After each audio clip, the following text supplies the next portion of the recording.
హైదరాబాద్ మాదాపూర్ శిల్పారామంలో సంక్రాంతి సంబరాలు ఘనంగా జరుగుతున్నాయి. పల్లెటూరి వాతావరణంలో గంగిరెద్దుల విన్యాసాలు, హరిదాసుల కీర్తనలతో సందర్శకులు ఎంజాయ్ చేస్తున్నారు. పబ్లిక్ నాకట్టుకునేలా అనేక సాంస్కృతిక కార్యక్రమాలు జరుగుతున్నాయి. ఈ సంక్రాంతి సంబరాల్లో విదేశీయులు పాలుపంచుకుంటున్నారు. ఈ నెల 17 వరకు సంక్రాంతి సంబరాలు జరగనున్నాయి. పూర్తి వివరాలు మా ప్రతినిధి రాధిక అందిస్తారు. హైదరాబాద్ మహానగరంలో శిల్పారామంలో సంక్రాంతి సంబరాలు అంగరంగ వైభవంగా జరుగుతున్నాయి. పల్లెలకు వెళ్లలేని వాళ్ళందరూ హైదరాబాద్ లో శిల్పారామంలో ఎంతో ఘనంగా జరిగే ఈ సంబరాలలో పాలు పంచుకుంటున్నారు. ప్రస్తుతం మనం శిల్పారామంలో ఉన్నాము. శిల్పారామంలో సంక్రాంతి సంబరాల్లో పాలు పంచుకోవడానికి హైదరాబాద్ నలుమూలల నుంచి ఇక్కడికి వచ్చి గంగిరెద్దులని, హరిదాసుల కీర్తనలని వినటానికి, గంగిరెద్దు విన్యాసాలను చూడటానికి అనేక మంది ఇక్కడికి వస్తున్న పరిస్థితి. ఇక్కడికి వచ్చే జనాలంతా కూడా ఎంతో ఆసక్తిగా ఈ పల్లెటూరు వాతావరణాన్ని ఎంజాయ్ చేస్తున్న పరిస్థితి. ఇక్కడ కొంతమంది యూత్ కూడా ఉన్నారు. వాళ్ళతో మాట్లాడించే ప్రయత్నం చేద్దాము. ఎక్కడి నుంచి వచ్చారండి మీరు? ఇక్కడ ఎలా అనిపిస్తుంది? ఇక్కడ చాలా బాగుంది. నా పేరు సునంద్ కుమార్. నేను ఇక్కడే బిహెచ్ఎల్ నుంచి వచ్చాను.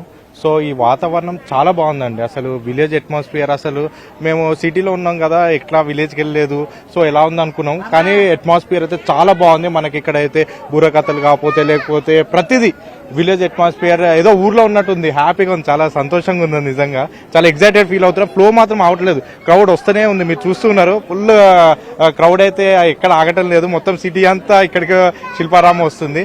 అదేవిధంగా మన తెలంగాణ ప్రజలకి హ్యాపీ సంక్రాంతి చెప్తున్నా. చిన్న పిల్లల్ని కూడా తీసుకుని ఇక్కడికి వచ్చి పల్లె వాతావరణాన్ని ఎంజాయ్ చేస్తున్న దంపతుల్ని మనం చూస్తున్నాం. ఎలా అనిపిస్తుందండి ఇక్కడ అట్మాస్ఫియర్ అంతా? పండగ ఇక్కడ జరుపుకోవడం ఎట్లా? చాలా హ్యాపీగా ఉందండి. అంటే అంతరించిపోతున్న మన జీవన శైలిని ఇక్కడ చూడొచ్చు. ఇలాంటి ఇల్లు ఇలాంటివి మా పాప ఎప్పుడు చూడలేదు కదా, so she's feeling very happy. Right. So చూస్తున్నాం కదా, ఈ విలేజ్ మ్యూజియంలో నిజంగా గ్రామీణ ప్రాంతాలలో ఏ విధంగా అయితే ఉంటుందో అలాంటి వాతావరణాన్ని క్రియేట్ చేసి ఇక్కడ మనకి చూపిస్తున్న పరిస్థితి. సంక్రాంతి సందర్భంగా ఈ 3 రోజుల పాటు ఎంతో ఘనంగా జరిగే ఈ సంబరాల్లో మనం ఒకసారి విజువల్లో చూస్తే హరిదాసులు వాళ్ళ కీర్తనలు చెప్తున్న ఇది చూస్తున్నాము. ఒక్కసారి వాళ్ళతో మాట్లాడిద్దాము.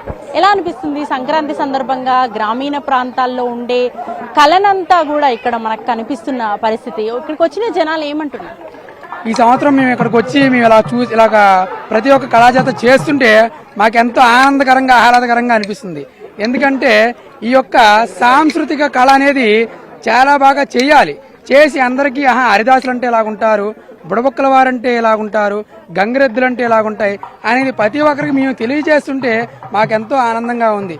ఏంటంటే పల్లెల్లోనే కాకుండా పట్నం వాసులకు కూడా అందుబాటులో ఇలాగ కళాజాత ఉంటుంది అని తెలియాలని చెప్పి మన ఈ యొక్క శిల్పారామం సార్ గారు మరియు మన మేడం గారు కూడా మనకు అక్కడ ఈ అవకాశం ఇచ్చారు. ఎంతో కాకుండా మన తాతలు మన పెద్దవాళ్ళకు మాత్రమే తెలుసు. ఇప్పట్లో ఉండే చిన్నపిల్లలకు వీళ్ళందరికీ కూడా ఈ హరిదాసులంటో ఈ యొక్క దేవరవేషం చూసి ఎంతో ఆనందిస్తున్నారు. మాతో ఫోటోలు దిగుతున్నారు. హైదరాబాద్ మహానగరంలో ఉన్న వాళ్ళంతా కూడా శిల్పారామం వచ్చి సంక్రాంతి సంబరాల్లో పాలు పంచుకుంటున్నారు. ఒక విలేజ్ అట్మాస్ఫియర్ ని క్రియేట్ చేసి ఇక్కడ ఒక మ్యూజియం ఏర్పాటు చేయటము, ఆ మ్యూజియంలో సంక్రాంతి సంబరాలు ఎంతో ఘనంగా జరపటం బాగుంది అని చెప్పేసి ఇక్కడికి వచ్చే సందర్శకులు